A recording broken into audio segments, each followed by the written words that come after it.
Bapak Ibu sekalian, saat perintah puasa itu diturunkan, hal pertama yang disampaikan oleh Nabi Sallallahu Alaihi Wasallam kepada para sahabat beliau pada masa itu dan berkelanjutan sampai kepada kita saat ini adalah menerangkan diantaranya tentang keutamaan Ramadan.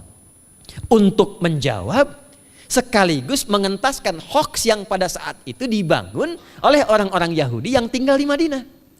Jadi ketika mereka mengatakan orang Islam tuh nggak punya puasa, ikut kita. Ini puasa yang hebat, puasa yang bagus. Dijawab oleh Allah. Turunlah perintah, ya ayyuhalladzina amanu kutiba alaikumus syiyam kama kutiba alal ladzina min qablikum la'allakum tattaqun. Setelah itu apa yang terjadi? Buka Sahih Al-Bukhari. Kitab yang ke-30. Kitabus Shaum. Posisi hadis yang nomor yang kedua di topik ini, riwayat dari Talhah bin Ubaidillah radhiyallahu taala anhu qala Rasulullah sallallahu alaihi wasallam. Perhatikan, ini kalimat pertama yang disampaikan Nabi menyambut kewajiban puasa. As-siyamu junnatun fala yarfuth wala yajhal wa in imru'un qatalahu aw syatamahu falyaqul inni sha'imun marwataini. La khulufu famis sha'imi atyabu 'indallahi yaumal qiyamati min rihil miski yatruku ta'amahu wa syarabahu wa syahwatahu min ajli. Ini poinnya. As-siyamu li wa ana ajzi bihi wal hasanatu bi asyri amthaliha.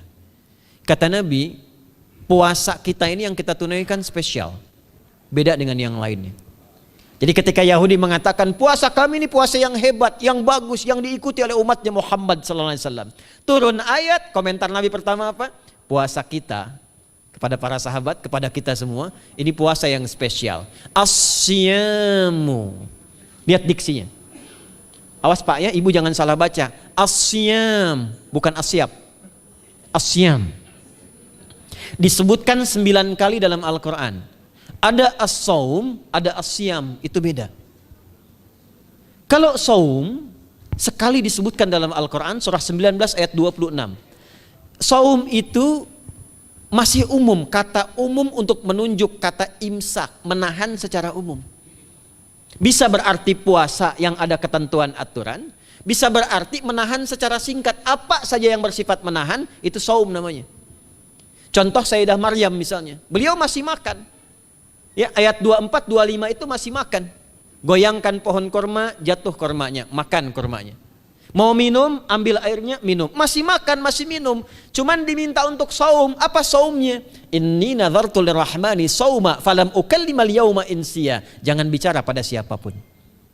Kamu dituduh, kamu berzina. Jangan jawab. Biarkan bayinya yang bicara. Dan itu mukjizat pertama untuk Isa alaihi salam. Itu nanti dimulai di ayat 31 sampai 33 di surah Maryam, surah 19.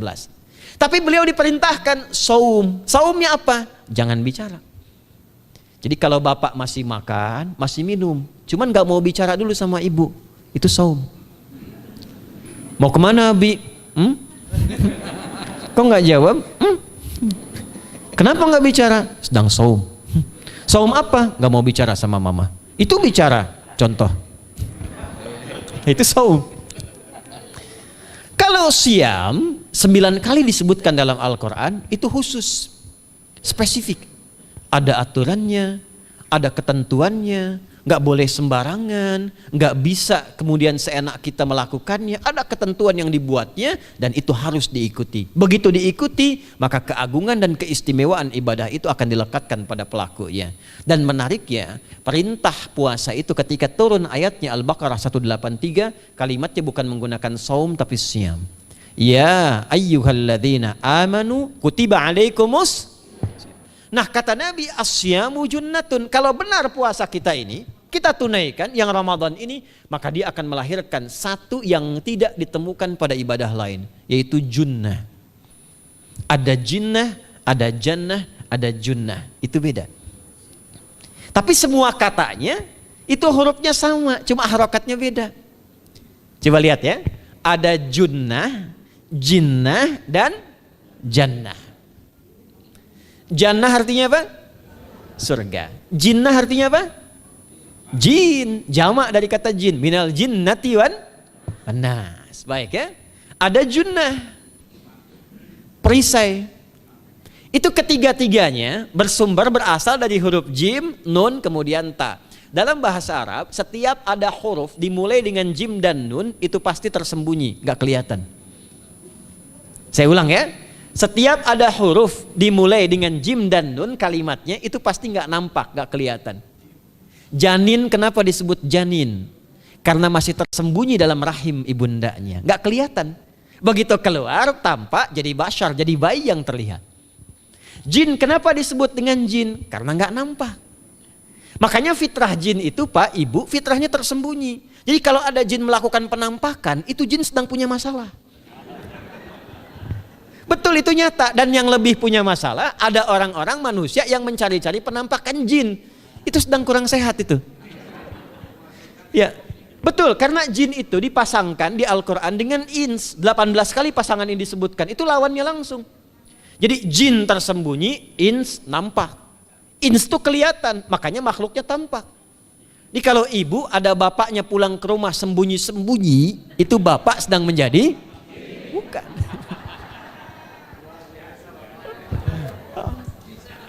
Kalau ibu sembunyi-sembunyi nyari dompet bapak, ibu sedang menjadi jin. Itu langsung pasangannya 3 itu. Ins itu seakar dari kata anisah, halus, lembut. Jin kasar, makanya disebut jin. Karena itu jarang ada orang kemasukan jin jadi lembut, tidak ada. Permisi mau ikut kajian sedang kemasukan jin, tidak. Kalau kata-katanya tidak meracau, tindakannya pasti kacau. Karena itu fitrah manusia itu pasti lembut. Kalau ada orang kasar, pasti ada yang salah dalam pergaulannya. Balik. Itu jin. Jannah, kenapa disebut jannah? Karena belum tampak sekarang. Makanya Nabi katakan mala ainun ra'at. Gak sama dengan yang seperti dilihat orang. Gak kelihatan, nanti kesuksesan tertinggi yang belum tampak disebut dengan jannah. Karena belum tampak. Junnah itu perisai yang bisa langsung membentengi kita dari setan secara otomatis. Tapi gak kelihatan. Karena itu kenapa ujung puasa disebut la'allakum tatakun. Tatakun itu dari kata takwa. Takwa itu dari kata wikoyah. Wikoyah itu artinya perisai. Nah, perisainya tidak tampak dalam diri kita. Tapi kalau terbiasa menunaikan ibadah puasa ini, kata Nabi, yang pertama kali akan terjadi pada orang yang puasanya benar, dia akan mendapatkan perlindungan berupa perisai dari Allah, hasil dari latihan puasanya yang dapat membentengi dia dari setan. Jadi ciri khas puasa Ramadan itu kalau sukses ditunaikan, itu akan terjauh dari godaan setan. Setan itu provokator yang memang hanya mengarahkan pada keburukan. Jadi dia nggak kenal benar. Lawannya malaikat. Malaikat nggak kenal salah, Pak. Nah, supaya terbentengi dari itu semua, kata Nabi SAW, kita itu dihadiahi sekarang oleh Allah. Satu ibadah yang kalau dilakukan ibadah itu akan mengakumulasi ibadah-ibadah yang lainnya, yang saat bersamaan dahsyatnya ibadah ini bisa menghadirkan junnah, perisai yang membentengi dari setan. Karena itu ketika dilakukan ibadahnya, saat yang bersamaan bisa ditahan maksiatnya, ditingkatkan amal solehnya. Setan kan ngajaknya pada yang salah kan? Malaikat ngajak pada yang soleh. Ramadan itu keutamaannya kalau sudah tiba Ramadan, itu selalu kita terdorong pada yang saleh dan tertahan untuk yang salah. Itu hebatnya puasa Ramadan. Kalau nggak percaya silahkan Pak Ibu sekalian. Cuman Ramadan yang saat datang waktunya bisa menghentikan orang berbuat maksiat. Gak percaya cek. Orang yang punya sifat marah semarah-marahnya, itu saat Ramadan bisa berhenti marah. Buka jam 6 kurang seperempat ada yang provokasi.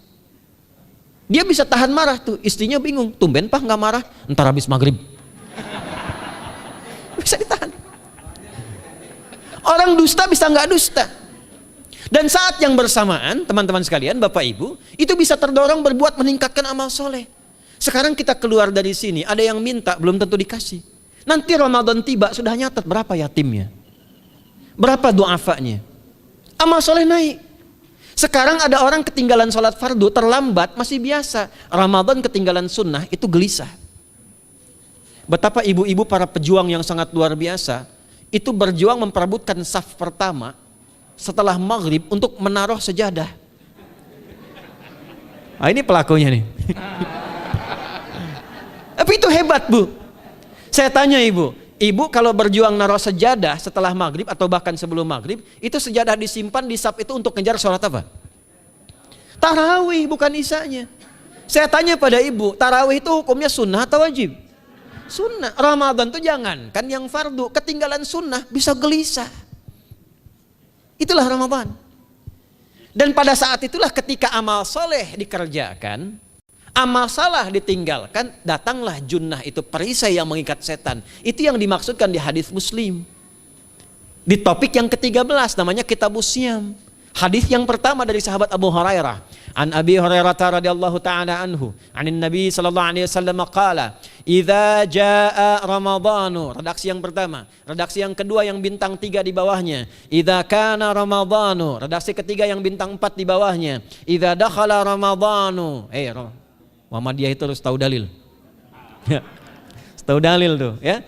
Idza jaa Ramadhanu, idza kana Ramadhanu, idza dakhala Ramadhanu, futtihat abwabul jannati aw abwabur rahmati. Wa ghulliqat abwabun nari aw abwabu jahannam. Wa sulsilatis syayatinu aw sufidatis syayatin. Ini maknanya. Kalau Ramadan sudah tiba, kata Nabi, maka dibukakanlah pintu-pintu surga. Para ulama berbeda pendapat dalam tafsir tentang hadis ini. Pintu-pintu surga ada yang mengatakan real dibuka. Ada yang mengatakan dengan penafsiran metafor. Pintu surga itu pintunya lewat amalan. Ada 8 pintu surga kata Nabi dalam hadis yang lain, ya. Fil jannati thamaniyatu abwabin fiha babun yusamma ar-rayanu la yadkhuluhu illa as-shaimun fa idza dakhaluhu ughliqa. Di surga itu ada 8 pintu surga. 8 itu ternyata di hadis lain pintunya semua amal soleh. Ada pintu sholat, pintu puasa namanya ar-rayyan, ada pintu sedekah, pintu zakat, pintu haji. Jadi kita itu sekarang fastabiqul khairat. Kenapa ada moto fastabiqul khairat? Itu kan diambil dari Al-Baqarah ayat 148. Siapa yang pengen memburu surga, buru di amalannya. Mungkin gak semuanya bisa dikerjakan. Kalau tidak semuanya, ambil salah satu yang paling disukai, konsisten di situ. Walikulli wijhatun huwa muwalliha. Setiap orang pasti punya kecenderungan untuk beramal. Ada yang senang puasa, ada yang senang tahajud, ada yang senang sedekah. Fastabiqul khairat, silahkan berburu, berlomba untuk mengerjakan apa yang disenangi itu. Itulah pintu surganya. Nah, saat Ramadan, semua pintu surga itu dibuka, Pak. Makanya kita senang kerjakan, sholatnya meningkat, sedekah meningkat, ngaji Quran meningkat. Saat yang bersamaan pintu neraka ditutup. Ada berapa pintu neraka? Ada berapa? Kalau pintu surga berapa tadi? 8. Hadisnya jelas, sahih dalilnya. Pintu neraka berapa? Bukan. Pilih. 6 atau 8? Yang 6 angkat tangan. Bukan 6, bukan 8, 7. Dalilnya apa? Dalilnya Quran surah Al-Hijr, surah ke-15. Ayat ke-44. Surah ke-15 Al-Hijr ayat ke-44. Neraka ada 7 pintu. Dan dalam setiap pintunya nanti ada 19 malaikat yang menjaga. Alaiha tis'ata asyar. 7 pintu ini khusus Ramadan ditutup. Dan hati-hati, nama neraka itu ada 2 nanti. Neraka yang membakar, ini mungkin jadi baru informasinya bagi sementara orang. Neraka yang membakar dan neraka yang membekukan. Jadi ada 2 sifat. Saya ulang ya, neraka yang membakar dan neraka yang membekukan.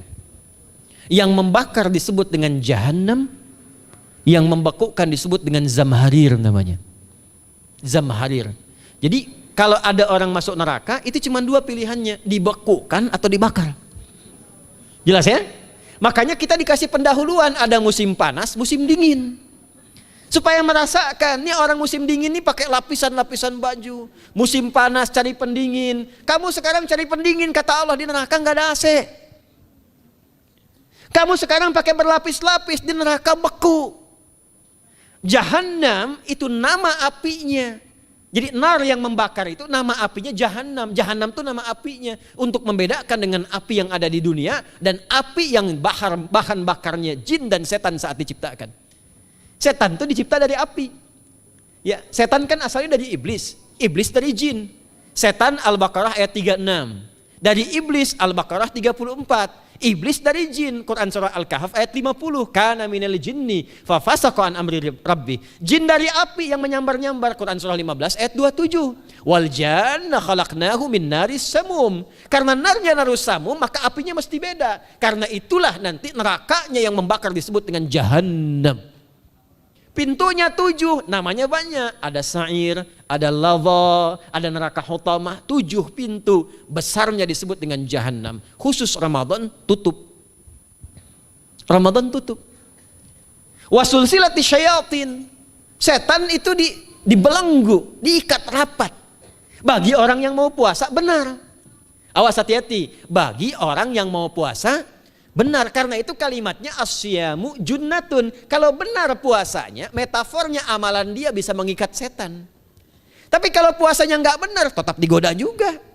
Makanya jangan heran, walaupun Ramadan tetap kotak infak ada yang hilang, sendal ada yang hilang. Karena puasanya bukan siam, puasanya saum. Sedangkan diksi Nabi yang mengatakan asyamu junnatun. Puasanya yang harus benar. Nanti kita belajar fikih setelah itu. Saya ingin pendahuluan dulu ya. Setelah itu apa yang kata Nabi katakan? Ini masih mukaddimah ya kita ya. Ini luar biasa nih. Ya. Jadi keutamaan Ramadan itu dahsyatnya dengan puasa biasa. Kata Nabi, kalau orang benar puasanya, bebas dia dari setan. Bukan gak digoda, Allah kasih benteng sehingga setan gak tembus kepada dia. Itu satu. Itu keutamaan Ramadan. 2, teruskan dulu langsung ke ujung hadisnya saja ya. Kalau yang tadi nanti latihannya fala yarfus fala yajal, itu latihan. Yang kedua, Allah langsung yang mengatakan dalam hadis qudsinya, asyamu li wa ana ajzi bihi. Khusus Ramadan, kalau ditunaikan dengan benar, maka semua yang puasa itu aku langsung yang memberikan takaran pahalanya. Sekarang kita hitung-hitungan dikit ya. Bapak Ibu kan senang hitung. Tadi bangun aja kan dihitung kan. Ya, dapatnya sekian, kurangnya sekian, ya usahanya sekian. Sekarang kita ngitung pahala nih. Ada rumus hitung pahala dalam Al-Quran. Ya, saya tanya sebentar. Kalau satu kita kerjakan ibadah, pahalanya berapa? 10. Dalil. Apa dalilnya? Quran surah ke-6 ayat 160. Man jaa baik bil hasanati falahu asyru amthaliha. Siapa yang melakukan satu perbuatan hasanah. Hasanah itu perbuatan baik yang bernilai pahala. Itu hasanah namanya. Pahalanya disebut ajrun namanya. Lahum ajrun ghairu mamnun. Jadi perbuatan baik yang bernilai pahala disebut apa? Hasanah. Ya, eksekusinya, implementasinya disebut amal soleh. Pahalanya, hitungannya disebut ajrun namanya. Jamaknya disebut dengan ujur. Di setiap poinnya disebut dengan ajrun namanya. Nah, orang yang mengerjakan perbuatan baik berpotensi punya nilai pahala, itu setiap perbuatan baiknya 10 kebaikan. Contoh kita sholat nih, sehari berapa waktu?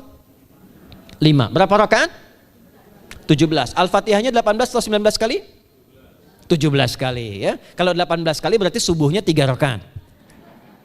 Nah, itu kan kalau kita buka hadis Muslim nomor hadis 162, saat Nabi dalam peristiwa setelah Isra itu ke Masjidil Aqsa, kemudian araja bina Jibril alaihissalam, Mi'raj, naik ke Sidratul Muntaha. Sidratul Muntahanya ada di surah An-Najm dari ayat 1 sampai 18-nya. Itu ketika menerima perintah salat pertama kali kan bukan 5, tapi 50. Turun kan Nabi kemudian ke langit ke-7, ketemu Nabi Ibrahim sedang senderan di Baitul Ma'mur, punggungnya senderan. Itu ada kisahnya di hadis Muslim nomor hadis 162. Kemudian turun lagi ke Nabi Musa. Nabi Musa itu kan tipikalnya senang, yang pertama agak temperamen, yang kedua itu senang mengomunikasikan sesuatu. Makanya ketika dengan Khidir alaihi salam itu senang, ya, kritisnya itu muncul kepada Nabi Muhammad ketika turun dari Sidratul Muntaha ke langit yang ke-6 itu ketemu Nabi Musa, ditanya, Muhammad SAW dapat apa tadi? Sholat. Berapa waktu? 50. Kamu tahu nggak? Umat saya itu kekar-kekar besar-besar. Segitu aja nggak kuat, apalagi umat kamu. Yang kayak kita sekarang nih. Minta lagi diskon sama Allah katanya. Naik tuh, minta lagi. Singkatnya 9 kali naik. Setiap naik dikurangi 5. 9 kali 5 berapa? 45. 50 kurangi 45 berapa? 5. Turunlah 5. Sampai 5 pun Nabi Musa masih komennya begini. Minta lagi aja diskon. Kata Nabi, saya kurang enak lah, malu saya. Sudah diberikan yang paling pokok 5. Dan itu pun belum selesai. Dengan senyumnya kemudian, lihat ini indahnya. Setiap 5 itu Allah menetapkan, setiap satunya punya 10 nilai. Jadi kalau kita kerjakan 5 waktu dikali 10 berapa? 50. Itulah dahsyatnya umat Nabi Muhammad karena keutamaan nabinya. Walaupun 5, nilainya tetap setara dengan yang umat Nabi Musa 50 kali. Karena itu keutamaan Nabi Muhammad itu sangat luar biasa. Sampai nanti dipuji Allah oleh begitu tinggi. Sifatnya, rasanya di ujung surah At-Taubah itu. Akhlaknya di surah Al-Qalam itu. Dan karena kemuliaan ini kita dapat barakahnya. Percikan keberkahannya. Apa itu? Ketika Ramadan yang puasa-puasa lain standar. Puasanya umat Muhammad SAW, setiap puasanya itu pahalanya dilipat gandakan tak terbatas. Allah langsung menilai keikhlasan pada hambanya. Paling minimal kalikan 10 kali lipat lagi dari hari biasa. Wal hasanatu bi asyri amthaliha. Jadi kalau sekarang baca Quran sekarang ini, satu hurufnya berapa? Tahu dari mana? Ya, di At-Tirmidzi nomor hadis 2910. Man qara'a harfan min kitabillahi falahu asyru hasanat. Setiap ada orang baca satu kitabullah dengan syarat dia mukmin, muslim, baca satu huruf dari kitabullah, dapat 10 kebaikan. Satu hurufnya 10, Bu, Pak. Walam aqul alif lam mim harfun, saya tidak katakan kata Nabi alif lam mim satu huruf, walakin alifun harfun, lamun harfun, mimun harfun, walikulli harfin asyru hasanat. Tapi alifnya satu huruf, lamnya satu huruf, mimnya satu huruf, setiap hurufnya 10 kebaikan. Saya kalau ada papan tulis, saya turunkan ini pakai syarah ilmu arud. Itu dahsyat lagi. Arud itu menuliskan apa yang dikatakan, bukan menuliskan simbol yang ditunjukkan. Jadi kalau kita bilang alif, tulis alif. Dan alif itu kan ada 3 huruf, hamzah, lam, fa. Hamzah berapa huruf? Tulis lagi hamzah. Itu baca Quran kalau ikhlas, pahalanya berlipat. Paling standar satu hurufnya 10. Dan hampir nggak ada orang baca Quran cuma 1 huruf. Nun. Udah dulu 10 lumayan. Nggak ada. Pasti banyak itu. Dan Ramadan lebih meningkat lagi.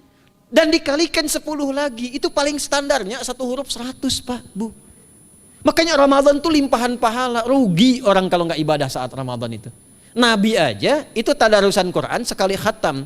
Saat tahun meninggalnya 2 kali khatam untuk ngejar kemuliaan-kemuliaan contoh bagi kita. Itu Ramadan. Jadi ini yang pertama menjadikan kita mesti sadar Ramadan beda dengan bulan biasa. Maka disampaikan oleh Nabi yang pertama ada pelipat gandaan pahala. Yang kedua ada perisai yang bisa menjauhkan kita dari setan. Yang ketiga, saya tutup mukadimahnya. Yang ketiga, hanya Ramadan yang siang malam melahirkan ampunan Allah Subhanahu wa taala. Siang malam. Kita kalau mau nyari ampunan itu bisa kapanpun minta ampun. Tapi ada waktu-waktu yang sangat strategis dan tempat-tempat yang sangat efektif mempercepat mengabulkan doa. Contoh waktu misal sepertiga malam. Itu cepat terkabul doa, hadisnya qudsi. Di antara azan dan iqamah. Waktu singkat di waktu Jumat, ada yang menafsirkan antara duduk khutbah, 1 dan 2, ada yang menafsirkan waktu asar menjelang ke maghrib. Dan itu nanti sepeninggal Nabi ada di antara istri Nabi SAW memburu waktu singkat yang luar biasa ini untuk berdoa. Hafal doanya ya. Allahumma kfina bihalalika an haramik wa aghdina bi ta'atika an ma'siyatik wa bi fadlika amman siwak. Itu dibiasakan di hari Jumat dibacakan. Ya, hafal nggak? Nah, nanti diputar lagi videonya ya, kan ini kita sampai ini lihat lagi. Ya, kembalikan. Ada yang sifatnya tempat. Mihrab itu mustajab. Makanya kenapa imam itu di mihrab? Karena mewakili makmum untuk berdoa. Karena itu pilih imam yang betul-betul paham fikih salat, bagus bacaannya dan ngerti fikih salat supaya dia sebelum salat melihat ke belakang. Itu bukan cuma merapatkan barisan, tidak, untuk melihat siapa yang salat. Apakah tahan berdiri lama kalau dibacakan bacaan panjang? Atau ada yang buru-buru. Lalu bacaannya apa yang sesuai untuk makmumnya? Itu fikihnya. Karena itu tempatnya di mihrab. Dan mihrab itu viral, tempat yang cepat mengabulkan doa. Maryam itu punya mihrab. Nabi Zakaria saat minta keturunan, itu mohon kepada Allah di mihrabnya Maryam. Ali Imran ayat 38-39. Hunalika da'a Zakaria rabbah qala rabbi habli min ladunka dzurriyyatan thayyibah innaka sami'ud du'a. Fanadatul malaikatu wa huwa qa'imun yusalli fil mihrab. Cepat terkabul doa. Masjid cepat terkabul doa.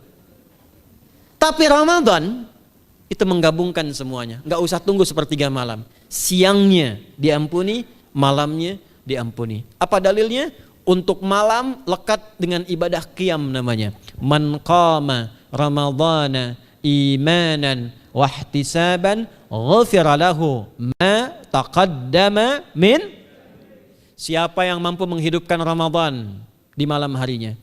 Dan jangan salah Bapak Ibu sekalian, awas jangan salah ya. Ramadan itu satu paket ibadahnya. Bukan cuma puasa. Ramadan satu paket, ada paket siang, ada paket malam, dan gak ada paket hemat. Full. Ada siang, ada malam. Dan itu semua sama, cuma beda satu huruf. Hadisnya sama, ibadahnya juga diksinya sama, cuma beda sehuruf. Malamnya qiyam, siangnya siam. Awas ya, malamnya apa? Qiyam, siangnya apa? Siam. Cuma beda satu huruf. Dan itu satu paket. Jadi kalau Anda tertinggal, jangan Anda lah, jangan kita. Kalau ada orang yang tidak mengerjakan semalam misalnya qiyamnya, cuman siamnya, sah puasanya, benar sesuai rukun, sah. Cuman tidak sempurna keutamaan Ramadannya. Karena itu Allah mengatakan kalau sedang puasa, sempurnakan dengan ibadah malamnya. Itu ada di Al-Baqarah ayat 187. Tsumma atimmus syiyama ilal lail. Muqaddimatul lail, maghribnya untuk puasa, lail atasnya untuk qiyam. Orang yang mampu menghidupkan ibadah malam, jangan salah ya, nanti kita mulai puasa, insya Allah yang pertama dimulai ibadah malam, qiyam, bukan siam. Jadi jangan terlampau soleh, puasanya nanti nunggu fajar. Malam itu qiyam. Nah qiyam ini ada potensi ampunan dosa Pak Bu. Jadi kalau kita manfaatkan ibadah ini dengan benar, misal ya, kita kan nggak tahu ajal nih. Tiba kemudian kita manfaatkan qiyam bangun, ditunaikan dengan benar, itu Masya Allah. Meninggal misal dalam sujud, itu jaminannya, ghufira lahu ma taqaddama min dzambi. Siapa yang benar ibadah qiyamnya, sampai detik itu, ditunaikan karena imannya, ikhlas karena Allah, saat bersamaan dia introspeksi diri, begitu dia tunaikan, misal dia meninggal, misal saja, semua dosa-dosa yang pernah dia tunaikan diampuni pada saat itu. Ma itu tanpa batas. Ma taqaddama min dzambi, ma semua yang pernah dia kerjakan dalam hidupnya. Karena itu viral. Sayyidah Aisyah itu pernah minta petunjuk pada Nabi di hadis Muslim. Bertanya pada Rasulullah, ya Rasulullah, kalau malamnya saya pengen ibadah dan qadar Allah bertepatan dengan malam Al-Qadar, apa yang saya minta? Itu sampai diajarkan oleh Nabi doanya, dan doanya sahih. Di At-Tirmidzi dikuatkan lagi dengan lebih lengkap redaksinya. Kata Nabi, kalau engkau bersamaan dengan itu malam hari bangun, bersamaan, faquli, katakanlah, Allahumma innaka afuwun karim tuhibbul afwa fa'fu anni. Nanti di hadis yang Muslim, Allahumma innaka afuwun, di At-Tirmidzi ada kata karimnya, innaka afuwun karim tuhibbul afwa fa'fu anni. Itu malam Bu. Biasanya nunggu sepertiga malam, waktu sahar. Ya, jadi waktu sahar itu waktu singkat menjelang fajar. Kalau subuh sekarang 4:08, itu kira-kira sahar tuh jam setengah 4 lah, ya, 3:30 sampai jam 4 itu namanya sahar, bukan lail. Kalau lail dari ba'da isya sampai sahar. Sekarang isya setengah 8 misalnya, jam 8 tuh sampai setengah 4 namanya lail. Jelas ya? Lail tuh malam, jamaknya layali. Turunannya lela, lili, lala itu malam. Ya, ibu leli, ibu malam-malam gitu ya. Gitu. Nah, itu waktu menjelang fajar setelah lail sahar, jamaknya ashar. Ashar itu disampaikan di Al-Quran waktu terbaik untuk istighfar. Quran surah 51 ayat 18. Wabil ashari hum yastaghfirun. Yang biasa istighfar berpeluang dapat ridho Allah dan disiapkan surga terbaik melebihi kemewahan dunia. Itu ada di ayat ke-16, 17, 18.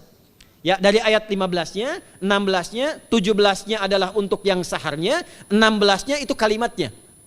Ya, 16-nya yang dengan mengatakan Rabbana amanna faghfir lana dzunubana wa qina adzabannar. Ayat 17-nya as-sabirina was-sadiqina wal qanitina wal munfiqina wal mustaghfirina bil ashar. Itu hari biasa seperti sekarang. Ramadan dari ba'da isya sampai terus lagi sampai masuk waktu fajar, siangnya pun masih ada ampunan Allah. Man shoma ramadhana imanan wahtisaban ghufira lahu ma taqaddama min. Saya tanya sekarang, siapa yang nggak punya dosa boleh angkat tangan? Yang dosanya banyak boleh angkat tangan. Tuh, saking banyaknya kita nggak bisa ngangkat. Sekarang rubah kalimatnya. Yang ingin masuk surga angkat tangan. Insya Allah. Yang ingin surga Firdaus angkat tangan. Tuh, maka ironi itu tampak dalam perilaku kita. Pengen ke surga, tingkatan Firdaus, tapi ngaku dosa banyak. Itu dia. Maka Allah punya sifat Rahman dan Rahim. Rahman untuk dunia, Rahim untuk akhirat. Maka diberikanlah kesempatan Ramadan untuk menggugurkan semua dosa itu. Karena itulah Bapak Ibu sekalian, penting kita menyiapkan, karena nunggu Ramadan itu nggak mudah. Dan nggak semua orang itu akan sampai kepada momen yang dimaksudkan. Karena itulah malaikat Jibril itu langsung komen. Ya, jadi ada dua riwayat nih, Nabi yang berdoa, malaikat yang mengaminkan, ada malaikat yang berdoa, Nabi yang mengaminkan. Jadi Nabi akan naik memberikan tausiah di mimbarnya. Mimbar Nabi itu ada 3 gundakan. Begitu naik ke gundakan pertama, ada 3 gundakan. Lalu tibalah kemudian beliau bersabda. Ada riwayat Nabi yang berkata, malaikat mengaminkan. Ada riwayat sebaliknya, malaikat yang berkata, Nabi mengaminkan. Raghima'an forajulin. Awas, hati-hati nih. Raghima'an forajulin. Liman adraka Ramadhana falam yughfar lahu. Terhina di hadapan Allah Subhanahu wa taala. Kotor dirinya. Bu'dan, jauh dari rahmat Allah. Liman adraka Ramadhana, siapa yang sudah disampaikan ke bulan Ramadan falam yughfar lahu, tapi tak mampu mendapat ampunan Allah Subhanahu wa taala. Karena itulah saya ingin cepat. Satu, kenapa Ramadan istimewa? Karena ada ampunan Allah yang sangat luar biasa. Kenapa Ramadan istimewa? Karena ada pelipat gandaan pahala. Kenapa Ramadan istimewa? Karena ada peluang untuk menjauhkan dari setan. Dan yang terakhir, Ramadan istimewa karena semua waktu siang dan malam mempercepat terkabulnya doa. Itu yang dijamin di ayat 186 dalam rangkaian ayat Siyam dari ayat 183 sampai 187. Ayat 186-nya khusus untuk mempercepat terkabulnya doa. Wa idza sa'alaka 'ibadi 'anni fa inni qarib. Ujibu da'watad da'i idza da'an. Falyastajibu li wal yu'minu bi la'allahum yarshudun. Tafsirnya apa? Hadis Nabi sallallahu alaihi wasallam. Thalathatun la turaddu da'watuhum. Al-imamul 'adil was-sha'ima hatta yuftira. Wa da'watul mazlum. 3 golongan yang doanya sulit sekali ditolak. Yang pertama imam yang adil, yang kedua adalah orang puasa sampai berbuka, dan ketiga doa orang yang terzalimi. Jadi kalau Bapak Ibu pengen cepat dikabulkan doanya secepat kilat, maka jadilah pemimpin yang adil. Kalau belum mampu, latihan puasa. Kalau belum mampu lagi, banyak-banyak terzalimi.